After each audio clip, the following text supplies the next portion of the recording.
The Athletic.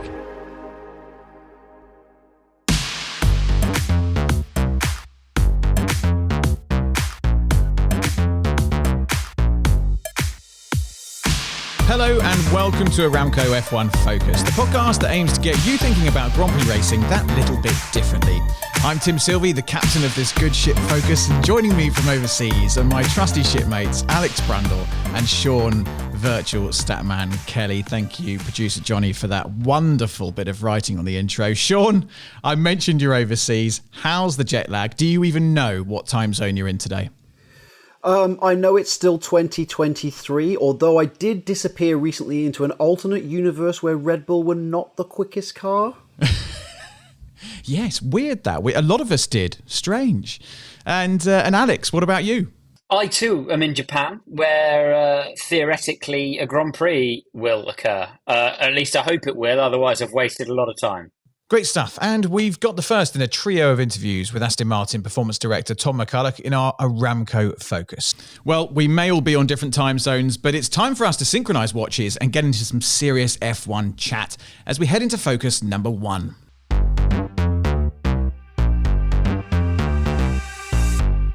Winning at the slowest possible speed. That was the great Fangio modus operandi, and it's a good prelude to your performance focus, Alex. Tell us more. Sure is. It was also an Alain Prost modus operandi, sort of that kind of efficiency of movement. But I'd like to talk about paced races. For the reasons drivers made pace races, the reason teams made pace races, and what are the pitfalls of doing so. It's a bit weird, isn't it, to consider driving at a slower than optimal speed in a racing car. So I think it deserves a discussion as to why we may do so. Well, let's do that. Let's dive into the why. So the obvious question, I suppose, why are paced races part of the motorsport landscape, Alex? It doesn't sound like a particularly glamorous way to win a Grand Prix. Well, has anybody ever been, well, I'm sure they have, been followed by a relative who drives generally quite slowly, but sort of seems to endlessly make progress? And actually, you've driven at a faster speed within the national speed limits of the nation in which you reside, of course, and you therefore have arrived and then been shocked by how quickly behind you the slow driver arrived. It's kind of the case in racing. There are diminishing returns to going faster and faster and faster and faster. Use of fuel, use of tyres, damage, issues. And so there is always that trade-off between how much of the vehicle and the efficiency that you're using, the number of laps that you have to do, and the amount of speed that you can take through the corners. What we found in recent eras of motorsport is as we've become more on top of racing machinery, more on top of the cars, and more on top of the races, we're getting closer to the precipice of understanding where that trade-off lies, and we're kind of getting better at it. And we're not just talking about controlling tyre degradation or fuel, like you mentioned. It might be for very strategic racing reasons. And Carlos Sainz did some impressive race control from the front in Singapore. What was he doing and why was he doing it? Well, they did two things, actually, Ferrari. At the very beginning of the race, they controlled the pace of the entire field. So they were lapping around 10 seconds at stages behind the pace that they had qualified on. Now, you lose time in the race, you fill the car up with fuel, you run on old tyres and so on and so forth, but it definitely isn't 10 seconds. The reason they were doing that is to conserve the temperature of the tyre. It was a temperature degradation race, meaning that if you overheat the tyre surface, you go backwards, but also to disallow any other competitors from undercutting them by pitting into a gap, pushing, and then passing them when they pitted. So they do that by stacking the field up behind them at equal gaps to prevent the other drivers and cars being able to pit into those gaps and then being able to make progress and overtake them. The more obvious and incredible and brave move that Carlos Sainz also did at the end of the race when the chips were down is back himself into Lando Norris to deliver the 1 second window in which Lando Norris needed DRS in order to help Lando Norris, who did a very good job of it in the end, defend from George Russell, who he knew was faster. So incredible work really from Carlos Sainz, and brave stuff to manage his own pace in the car twice to actually make sure that everything around him delivered the victory. There were very few laps in that race at all at which he needed to actually deliver the full pace of the car. He did that in those laps, managed the race for the rest. Yeah, he did a particularly good job there, didn't he? Who, in your eyes, is a particular master of controlling their pace in Formula One? Perhaps on the current grid, but maybe even going back in time a little bit. I expect Sean might have a view on this too. Drivers we consider the tyre whisperer. I mean, we've seen Sergio Perez do it a good few times. We've seen Nico Hülkenberg manage a tyre beautifully to the end of the race.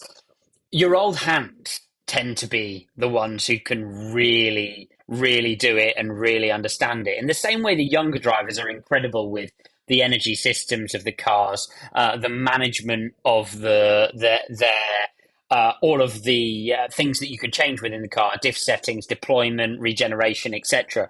The old hands are masters of racecraft. I'm talking about drivers like Fernando Alonso, Lewis Hamilton, etc. And that's because they've seen so many scenarios play out in front of them that actually there's half a chance that they've seen a similar scenario before, and it is sheer experience. Yeah, I mean, I think in the first turbo era that we had in Grand Prix racing, so really from it started in 77, but realistically started in 79 up until 1988. That was a great era for racecraft when you had to manage the overwhelming horsepower, the fact you didn't have enough fuel to get to the end, the fact that it would wear the brakes out, the fact that you often only had one set of tyres. Back then, pit stops weren't really much of a thing. Alain Prost was always renowned for his racecraft, but also actually his teammate in 1984, when he didn't win the title, Niki Lauda, he lost the title to Niki Lauda. Niki Lauda won the world title that year without ever qualifying on the front row of the grid. It was never about flat out qualifying pace. It was about the racecraft. It was about managing the pace to get to the end. In ways that it kind of went away in the 90s and the early 2000s because we had the refueling era and it was just go hell for leather, go as fast as you can. But yeah, it was particularly notable. I think Alain Prost actually won as many races as he did because he was in the perfect era for him to exist. That was his great forte, and the rules played to his advantage. I totally agree with you, Sean. Actually, I've had the fortune to drive the 1983 and the 1985 Tolman Hart Formula One cars.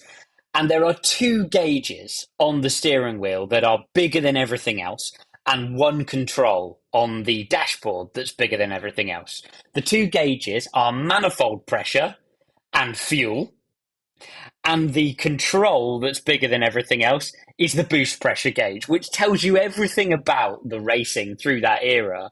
They were managing how much fuel they had left, how much boost pressure they were delivering, and so on and so forth. Very similar in turbo era sports cars. And there are several drivers who are, including Jonathan Palmer, actually, and I'm sure he'll forgive me for saying this, who are notorious for jumping in cars, using up all of the boost allowance and the fuel. So the teammate who got in after them didn't have any left and went backwards. By the way, I should say this may not be the last time we discuss the first turbo era in this particular episode. I'm saying nothing for now. Well, I suppose, Alex, there's no other way to race in Formula One. Like you said there, even going back in time, people are managing boost pressures, fuels and so on. There are so many different variables to manage and control. Is there ever an opportunity really to just put your foot down and go for it in an F1 race? I think there is, I mean, there are certain circuits that really allow the drivers to do that. I'd like Baku as one. For example, circuits with a sort of a lower energy surface, where Pirelli might have bought the kind of a slightly conservative tyre, and let's say you get a safety car mid-distance. Okay, so you now are good on fuel because you've had a safety car to put you back on fuel. You're not too worried about the tyre because you can stick the hard on and go to the end of the race. You're not going to overheat the tyre really because, the surface is low enough energy. So actually then you get a good sort of 30 laps where they're absolutely flat out. Barring that, we all know, anybody who's interested enough in Formula One and the technicals of Formula One will know that every single car starts every single race without enough fuel to get to the end.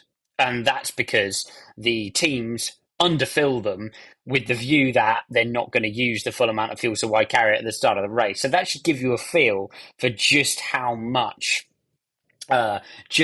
management there is going on. I had the privilege of chatting to a couple of technical directors through last weekend at Singapore, and the amount of lift and coast and management that the drivers were being asked to do, it shocked even me as a sports car driver who's driven 24-hour races on one set of brakes. So that shows you how much there is on inside the car, but there are a few moments where they're absolutely Harry Flatters, yeah. And let's look ahead to 2026. There are some rules and regulation changes coming. The engines will be even more efficient. There'll be more regeneration. Could this lead to some problems? Are we going to see even more lift and coast down the straights? Some drivers have already alluded to this. Is this going to be a problem come 2026? Oh, there will be massively. And that's the issue with running more and more towards electrified racing. And I think it was, I don't know who it was of Christian Horner and Max Verstappen who made the point that they'd thrown the 2026 engine set on their simulation. And actually, you get to the end of the straights at Monza and have to shift down a gear while you're flat out because the car won't pull. Now, there's, of course, jockeying for position around what will benefit various teams in their development cycle and how they're putting their car together. So those statements need to sometimes be taken with a pinch of salt.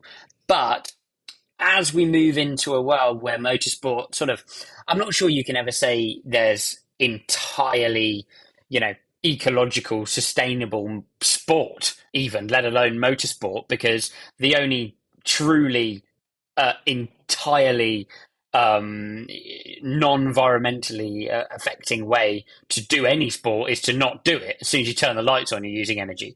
But as we move into making our point in motorsport as to how the rest of the automotive world might move, and as a hotbed of development for the rest of the automotive world, using less energy to deliver the same stuff is a hot topic. So we're always going to move to the direction of more and more and more and more management, and it's going to become a bigger and bigger part of motorsport. Alex, what's been your experience of this? Are there championships out there where it allows you just to go hell for leather, no concerns about tyre degradation or using up energy, where you can really just put the pedal to the metal? Totally exists. IndyCar's like that. Most of IMSA's like that.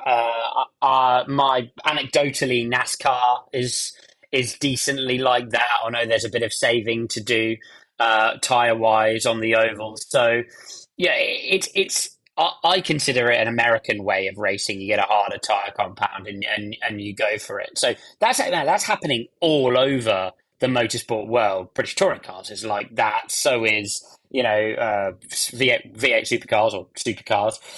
So it's really it's something that kind of goes with that high level world class motorsport where you get a lot of original equipment manufacturers, car makers involved, because when they're funding motorsport, they want to talk through the motorsport program. And so it's it's your OEM manufacturers that are going to drive that agenda. Where you move away from that, or you only have a couple of manufacturers involved, and where more of the racers pay for the racing, quite frankly, the racing, unsurprisingly, caters more to the races because they're the customer. It's not so difficult to work out. Should Formula One be taking some lessons then from some of these other race series like IndyCar, British Touring Car Championship and so on? Have we gone too far? I know we've got to take into account, the development of these super efficient engines, but have we gone too far? Um, you see, most of the no, I don't think so actually, because most of the our audience who watch these races and drivers are cruising, quote unquote, cruising in the race. They get they get the concept, they get the idea in their mind that the drivers are cruising in the way that they might cruise on the road when they weren't particularly going to try to minimize the time period of their journey. That's not how you cruise in a race car. You cruising in a race car it involves or reducing your pace in a race car involves driving to the limit, but just changing what those limits are. So you will always drive in a way that saves extra tire, saves extra brakes, saves extra fuel, and sometimes that is more skillful or just as skillful as taking the car to the absolute limit. It just doesn't look so extreme.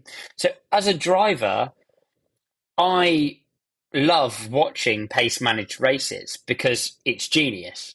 Some of the things that the drivers do behind the steering wheel to still deliver reasonable speed while managing the resources are genius. So we've got to explain it better. Great stuff, Alex. It's easy from the outside to assume that F1 drivers are going flat out all the time, but clearly that's not always the best way to win a motor race, as Sainz and Ferrari so brilliantly proved back in Singapore. And remember, if you have a question or comment related to anything Alex has talked about on the show, you can drop us a line on social media using the hashtag Aramco F1 Focus.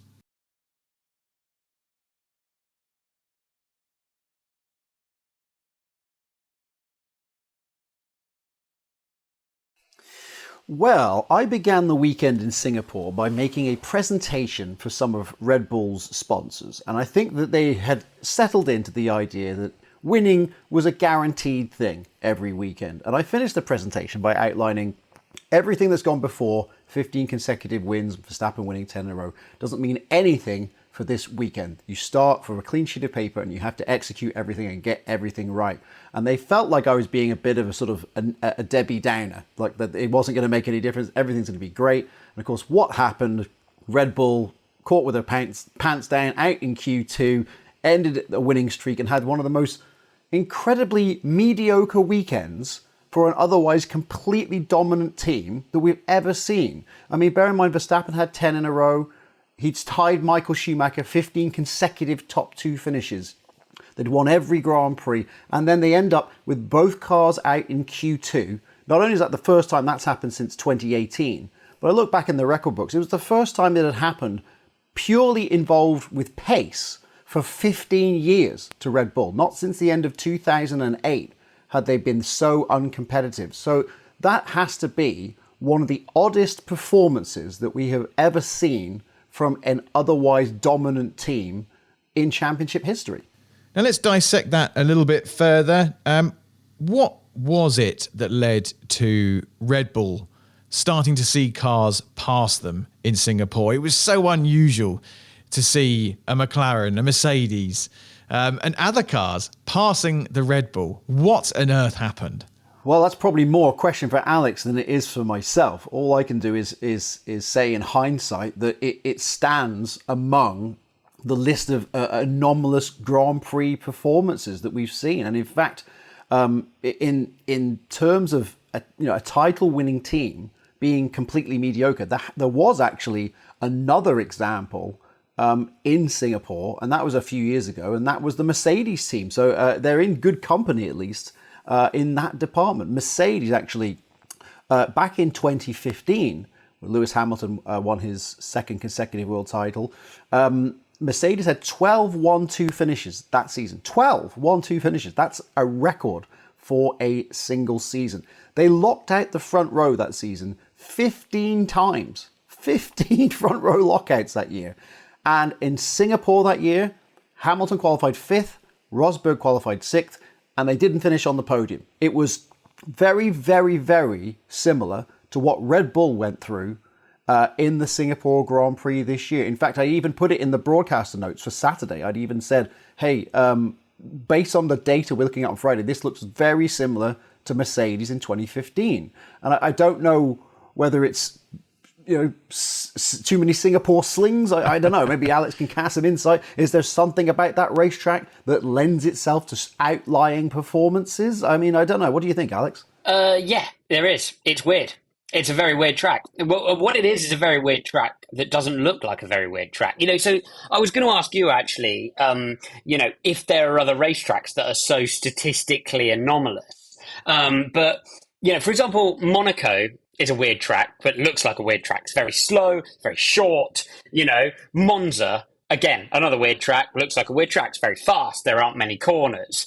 The thing about Singapore is, and it highlights, it doesn't highlight, it fails to highlight one specific area where dominant cars are excellent. Okay, so dominant cars traditionally in an era of motorsport we're in now have more downforce and more efficiency. So, and I was talking to Kevin Magnussen about this, who I thought drove brilliant at the weekend. So when you have downforce and efficiency like that, it tends to benefit the car in combined load, where it's accelerating and turning or braking and turning at the same time. And bad cars, or there are no bad cars on the Formula One grid. If you've got in any of them, they'd rip your head off. But, worse cars tend to do worse under combined load conditions. Now, at Singapore, specifically, there are a lot of bumps, so you have to run the car quite high, which means you can't run it down to the floor and get your big charge of downforce, which means anybody who's found ride height with clever suspension can't use that. There's also no real combined load moment on the lap. You only go, stop, turn. So those two things put together means cars generally run higher and don't have to exploit any combined load characteristics, which gives non-dominant cars a go at dominant cars, which is so interesting, isn't it? And I just can't think of another circuit like that. On the flip side, sometimes we get a pleasant little surprise and see a team suddenly show pace. Cue Giancarlo Fisichella in Spa 2009, Sean. Yeah, that was weird in the exact opposite way. Conversely, Giancarlo Fisichella had been bounced out of the Renault team. He was at Force India in the early days of Force India when they were an absolute backmarker team. He'd spent a year and a half in the team. He'd got out of Q1 precisely 2 times in a year and a half with the team. We all rocked up at Spa in 2009, and there was no expectation whatsoever for Giancarlo Fisichella that weekend. And of course, what happens? He reaches Q3, and we're thinking, wow, where did that come from? He only got out of Q1 once all season up to now. And then he puts it on pole position. And we thought, wait, hang on a minute. What's happened here? Whoa. There must be a timing error. We genuinely thought there must be a timing error. That can't be right. But apparently it was right. And of course, he went into the race, finished second in the Grand Prix to Kimi Räikkönen, I think it was. And by the next race, he was actually in the Ferrari for the rest of the season. And it wasn't just Fisichella who was strange, because Jarno Trulli's Toyota was second on the grid, which wasn't that anomalous. But Nick Heifeld's BMW Sauber was third on the grid, which is their team's best performance of the year. Now, the cynics among us were suggesting that that it was in the middle of the global financial crisis, and Bernie might have weaved a little bit of magic dust on the tyres that have been allocated to Force India, Toyota and BMW Sauber in a hope that these companies would not all pull out of Formula One, maybe give them a little bit of special sauce for the weekend. Now, I must say there was no evidence to back that up, I hasten to add, but that didn't stop people suggesting it as a concept. And if Bernie wanted that to happen, it didn't work, because both Toyota and BMW pulled out at the end of the year. But it gave us a very, very strange weekend. Now, Ferrari have been up and down in the past few years, up in Singapore this year, but in Monza 1997, we saw what can happen when they have a bit of a downer. Tell us about that one. Yeah, well, that was the first year where, it was Michael Schumacher's second year at Ferrari. It was the first year where he had a shot at the championship. That first season in 1996, he won 3 Grand Prix. He was never going to be winning the World Championship. In 97, all of a sudden, sooner than anticipated, Schumacher had them in with a chance of the World Championship. And it's probably fair to say when they got to Monza that the blip actually came from Schumacher rather than the whole team. Eddie Irvine had some races like that. The car was actually quite difficult, but Schumacher was able to drive around its problems in the way that only Michael Schumacher ever could. But when they got to Monza, now normally we see Ferrari pull out something, special for Monza. We saw it this year even. But in 1997, Michael Schumacher qualified ninth on the grid in a Ferrari and only finished sixth in the race, which is a deeply disappointing performance for a car that's trying to win the world title. Bear in mind, Schumacher was leading the world championship. And then they went to the following race, what was then called the A1 ring, is now called the Red Bull ring. It was the first race on that layout.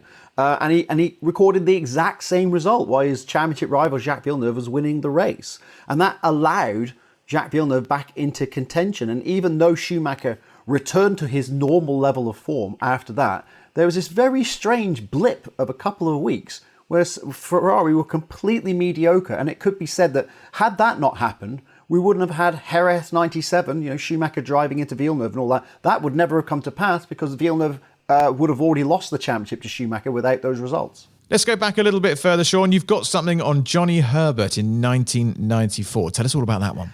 Yeah, now this one's a little bit personal because Johnny Herbert was in the Lotus for several years. He sort of picked up again with Lotus at the end of 1990 into 1991. And in 1994, they had what they thought was a killer engine deal with what was called Mugen Honda. But it was basically the Honda that had previously been in the McLarens. It was a few years old, but it's a lot of horsepower. So you're thinking, okay, they're going to be more competitive.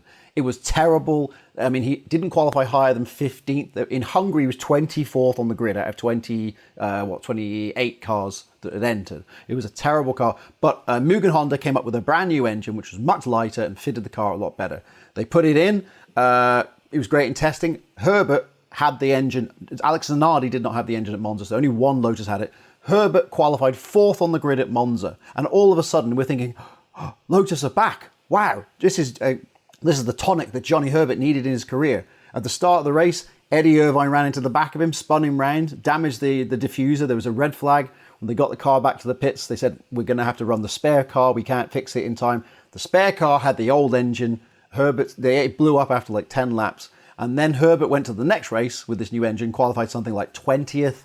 And it was never, ever as competitive as that again. It was super competitive at Monza in qualifying. Unfortunately, we never saw what happened in the race. And it could be said that that was the final nail in the coffin for Team Lotus, who essentially went out of business, certainly went out of Formula One as a team at the end of 1994. 26 cars on the grid. That is a lot. Off the top of your head, Sean, I'm going to test you here and put you on the spot. Can you tell us the most cars that have ever appeared on a Formula One grid? I think it was the German Grand Prix of 52 or 53 sort of time. I can't remember the exact number, but it would have been, I think it would have been up in the 30s. If we discount the Indy 500s, of course. I believe it was as early 50s German Grand Prix at the Nordschleife, when we had a much higher, obviously the Nordschleife a very long racetrack, so there's a much more scope for there be more cars on the grid.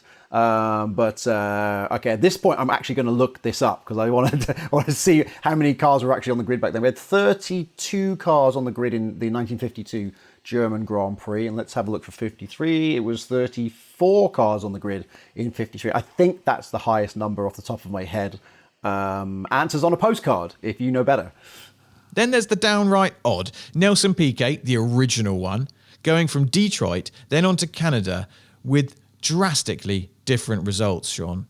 I promised you we hadn't finished talking about the first turbo era, and here comes one of the strangest stats in World Championship history. Nelson Piquet, the reigning world champion in 1982, Bernie Ecclestone and the Brabham team will get into grips with their new turbo BMW engine. Up to then, they'd used the Ford Cosworth, the trusty Ford DFE. What could go wrong? Well, what could go wrong is the turbo guys had 150 horsepower more. So they were trying to work with BMW making a turbo. But it wasn't going very well. And in fact, it reached its really low point, the nadir of the whole thing, in Detroit. Nelson Piquet, the reigning world champion, failed to qualify with his turbocharged Brabham BMW.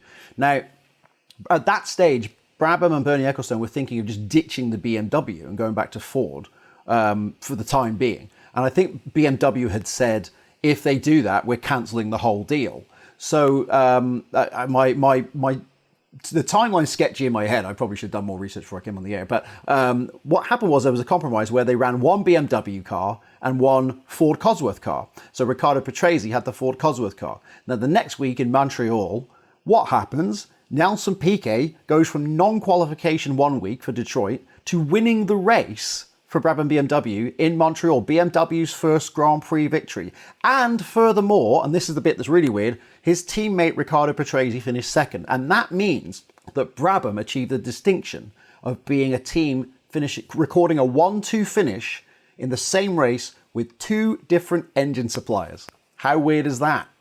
I believe that engine, just to add background, that is incredibly weird, but I believe that engine, just to add background, is still part of a debate to this day between Renault and BMW as to who produced the most powerful turbo era engine. And the reason why it continues to be a debate, and I was having a chat with some people in the know at Classic Team Lotus about this, who are the careholders of some of those turbo era Renault Lotus cars.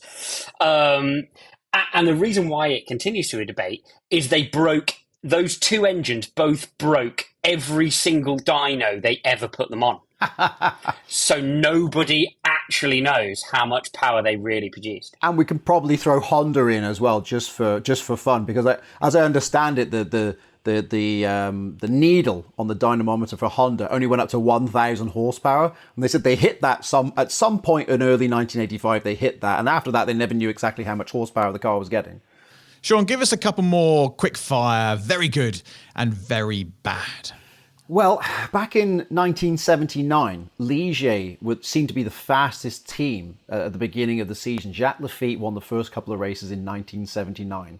Well, then mysteriously never won another race all year, and Ferrari and Jody Scheckter won the championships. And there's this great old wives' tale, which I don't know if it's true or not, that Gerard Ducarouge had the optimum setup of that Ligier written on his cigarette packet, which he then lost on his way back from Argentina and Brazil, the first couple of races, and we were never able to get it right again after that. I would love to think that that is a true story. I'm not entirely certain.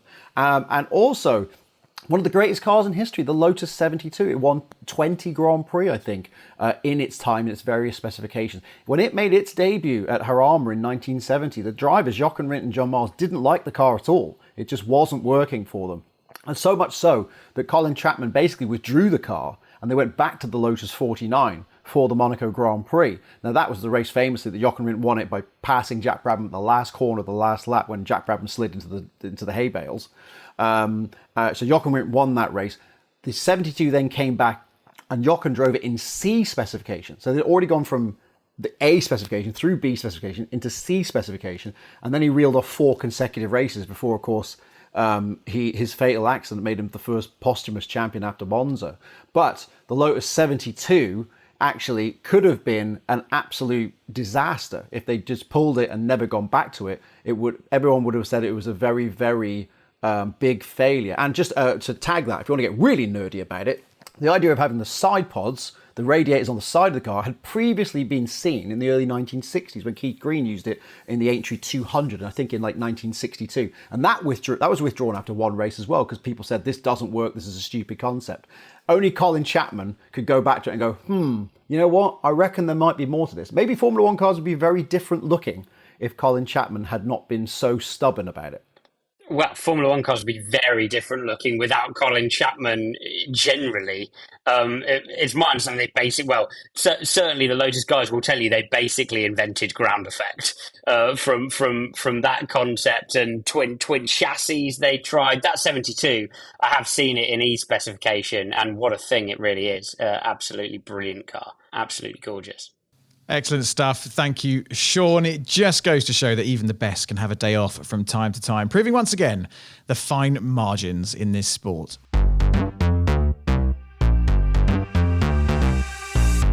Right, it's now time for our Aramco Focus, and this time we're kicking off a trio of interviews with Aston Martin Performance Director Tom McCullough. Have you ever wondered how F1 teams go about extracting performance from their cars? Well, wonder no more, as Tom gives us an exclusive insight. Tom, thanks for joining us. Now, F1 is all about performance, but even if you have a good car, how do teams like Aston Martin go about extracting the maximum from it? Well, Tim, that's a really good question. We spend a lot of our time asking ourselves the same question. We obviously have a set of regulations that we're all working to, and it's about exploiting those regulations to extract as much performance out of the car as possible. A lot of the performance, so the performance differentiator, is a large part of it is the aerodynamics. So that's a key part that we're working on developing, facilitating, helping. But we have to exploit the regulations in every aspect to have a fast car. So we are looking at all areas of the car that can add performance. We're looking at always developing the structure, the people, to get the most out of the people, to understand the same common goal of how to get the most out of the performance. Now, as the teams have grown, we have grown a lot in the last 2 or 3 years, making sure that we're using our resource as efficiently as possible, getting the most out of our people, giving them the best tools to be able to do the best job, but never forgetting that common goal. And it is challenging because we can spend hours, we can spend days, we can spend weeks and months on projects that are interesting, fascinating, but do they actually make the car go faster? That's the key. So as part of the leadership of the technical function, it's about guiding the people to make sure that we are developing the car to be as performant as possible. And there's a huge amount of preparation that goes into developing a car and extracting that performance. Does the preparation start long before getting to the racetrack? Yeah, very much so. Obviously, if we just talk about a race weekend preparation, once the car's been designed, once the car's been developed, there's a lot of preparation and simulation work. It's in combination with big picture understanding. When you go to certain circuits, these are the challenges. So we tend to be very data driven with a lot of our understanding of the tracks. We try to categorize the tracks. What is the low speed, medium speed, high speed content? What is the power limited versus grip limited content? Therefore, the efficiency. How do we think the tires are going to work? What's the optimum aerodynamic setup for the car? The optimum mechanical setup for the car? And obviously the aerodynamics, the tires and the mechanical setup are intrinsically linked. And the characteristics of the circuits are key. There's no point turning up to Baku with a Monaco setup on the car. So we use a lot of simulation tools to help us. We obviously have a state-of-the-art simulator, which the drivers, and both our drivers, Fernando and Lance, come and do a lot of driving of that. That helps us, it helps the engineers, it helps build the picture for them, build the picture for us. And when I say for us, there's a lot of people involved in getting the most out of a race weekend. Just on the technical side, never mind the operational side. On the technical side, we have 50, 60 people at the factory supporting the engineering team at the track, whether that's the aerodynamic understanding of the car, the tyre understanding, the reliability, the vehicle dynamics side, the electronics control side. It goes on and on and on. And again, a bit like your earlier question, it's about making sure that the order one items we do well and that the common goal is achieved. And it is challenging. That's part of our job, to make sure that the race engineers and the driver are doing the right thing, have the right information. And what about when you're at the circuit in the midst of a race weekend? What does the performance extraction process look like there? Obviously, we have different challenges at race weekends between the sprint event format and the standard race weekend format.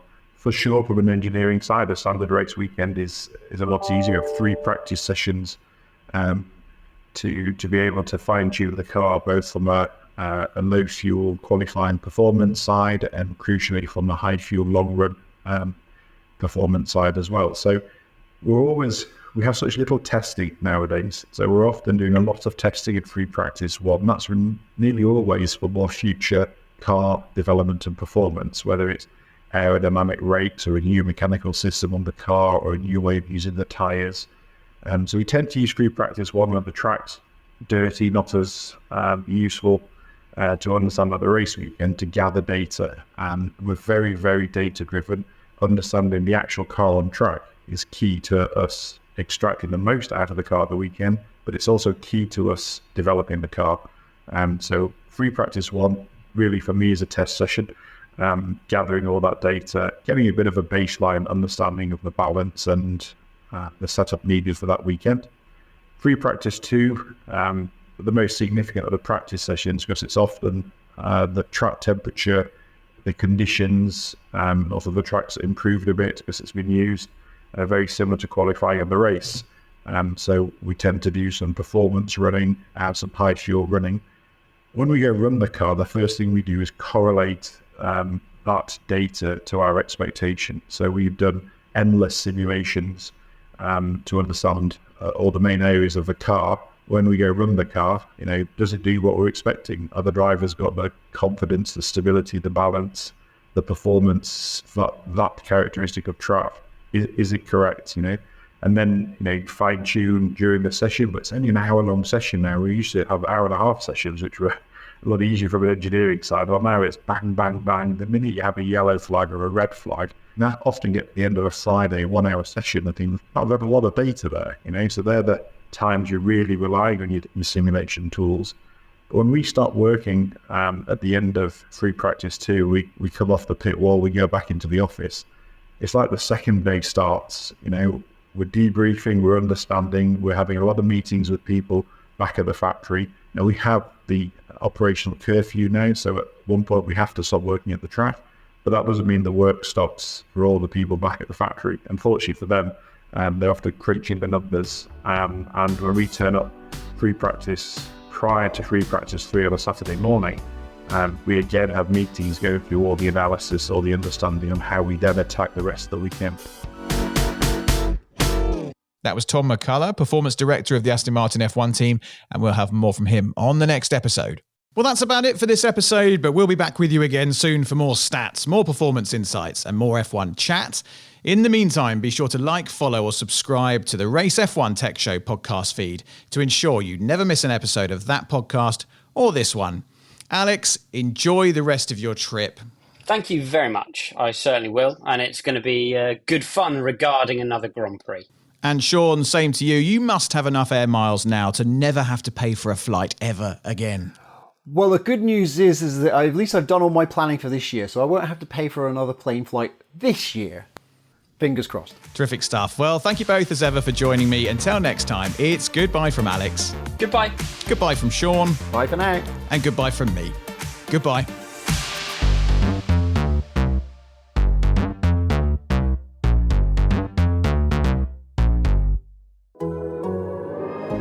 The Athletic.